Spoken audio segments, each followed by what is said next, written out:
따르면 하나하나까지 모두 왕에게 직접 제갈받았다고 한다.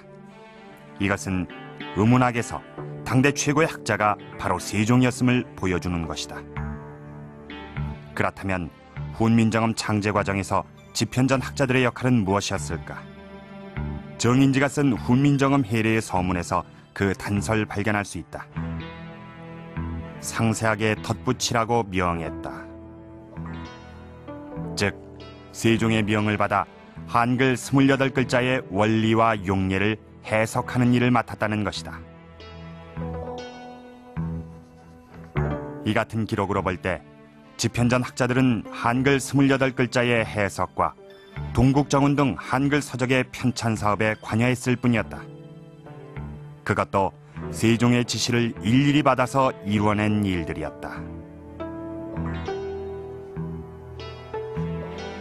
세종이 임금이기 때문에, 왕이기 때문에 학자라고 하는 사실이 이제 가려지는데, 세종대왕은 왕이면서도 아주 뛰어난 언어학자였죠. 이제 언어학자라고 하는 사실을 많이 강조하지 않는데, 만약 그 임금이 아니었다면은 그 언어학자라고 하는 부분으로 아마 세계사에 이름이 오르내리지 않을까. 워낙 여러 가지 일을 많이 하고 또 임금이다 보니까 그 부분이 강조돼서 학자라는 사실은 가려지는데, 그 한 여러 가지 업적이라든지 기록 같은 걸 보면은 세종은 아주 뛰어난 언어학자였죠. 세종대에 이루어진 한글 관련 사업의 최고 책임자.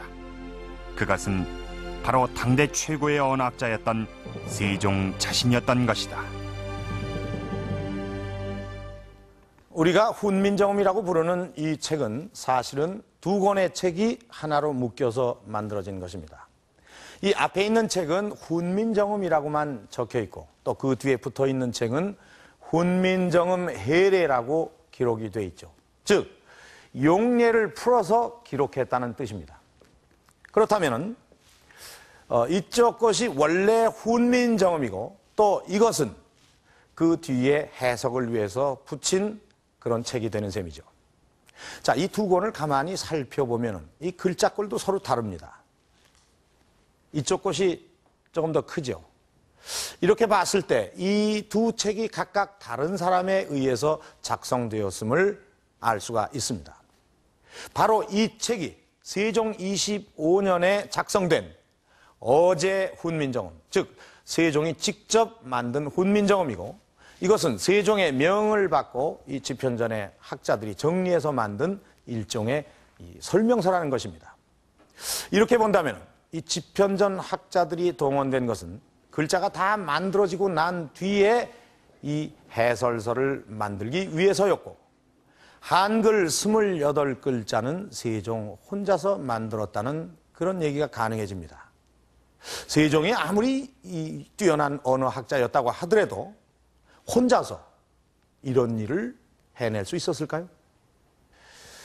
그리고 만약 혼자 만들었다고 하더라도 그것이 우리말로 탄생하기까지에는 무수한 시행착오가 있었을 것입니다. 그것이 우리말에 맞도록 하기 위해서는 수없는 실험도 해야 할 것이고, 또 실제로 사용도 해봐야 했을 것입니다. 그렇다면 이런 일들을 세종이 혼자서 해결할 수 있었을까요? 혹시 세종에게는 우리가 모르는 어떤 협력자가 있었던 것은 아닐까요?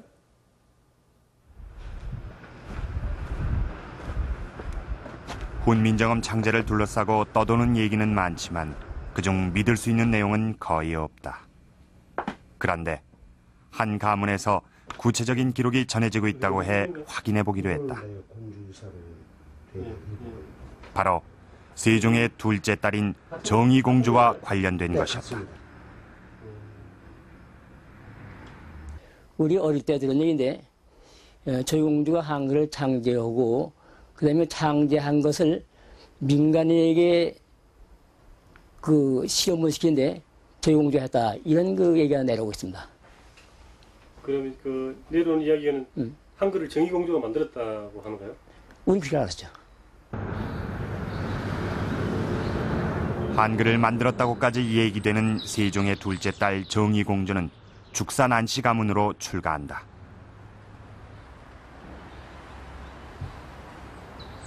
그런데 이 가문의 족보에 시집온 그녀가 세종의 명을 받아 한글 창제를 도왔다는 기록이 남아있다는 것이다. 이 족보를 보니까 여기에 있는 기록과 같이 공주유사가 이거 나오지 않습니까? 이 공주유사에 볼 것 같으면은 한글의 그 변음과 토착을 세종대왕께서 여러 대군들한테 이제 하명을 해가지고 이걸 풀어라. 그런데 그 대군들이 아마 못 푸는 모양입니다. 그 세종대왕께서 그 정의공주한테 변음과 토착을 한번 풀어봐라. 그렇게 이제 하명을 하시니까 정의공주께서 이 변음과 토착을 풀어가지고 세종대왕한테 올리니까 세종대왕께서 아주 극찬을 하시고 그 다음에 그 상으로 노비 수백 구를 하사하셨다는 그러한 기록이 여기에 있습니다. 정의공주가 해결했다는 변음과 토착이 무엇인지에 대해서는 구체적인 언급이 없다. 다만 이것이 민간에서 사용되던 언어나 사투리 등이 아니었을까 막연히 추정해볼 뿐이다. 아마 그게 기록이 됐었는데 한글 창제 과정에서 정의공주의 역할이 무엇이었는지는 정확히 알 수 없다. 그러나 이 같은 기록은 한글을 만드는 과정에 세종의 직계 가족들이 참여했음을 보여주는 중요한 단서다. 집현전 학자들을 중심으로 추진된 한글 서적 편찬 사업에도 세종의 가족들이 깊숙이 개입해 있었음을 확인할 수 있다. 한글 창제 후 처음 실시한 사업이 바로 운회를 번역하는 것. 이 일에 왕자들이 동원된 것이다.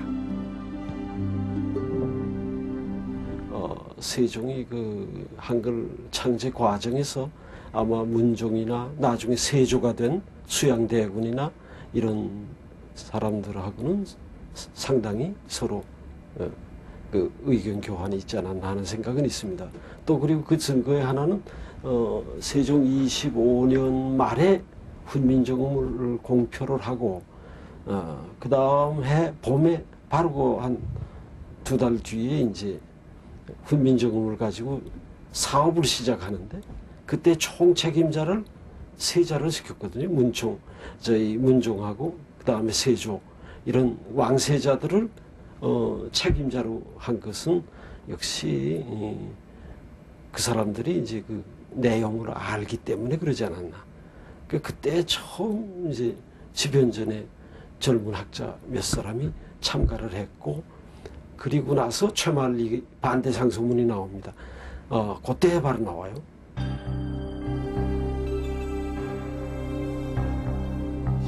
운휘를 번역하는 일에 참여한 왕자는 모두 세사람. 훗날 문종이 되는 세자와 수양대군 그리고 안평대군이 그들이다. 이들이 번역 사업의 책임자가 된 것은 왕의 아들이었기 때문은 아니다. 다른 누구보다도 한글에 대해 잘 알고 있었을 가능성이 높은 것이다. 그렇다면 바로 이들이 세종을 도와 한글 자모 28자를 만들 때 참여했을 것으로 추정해 볼 수 있다.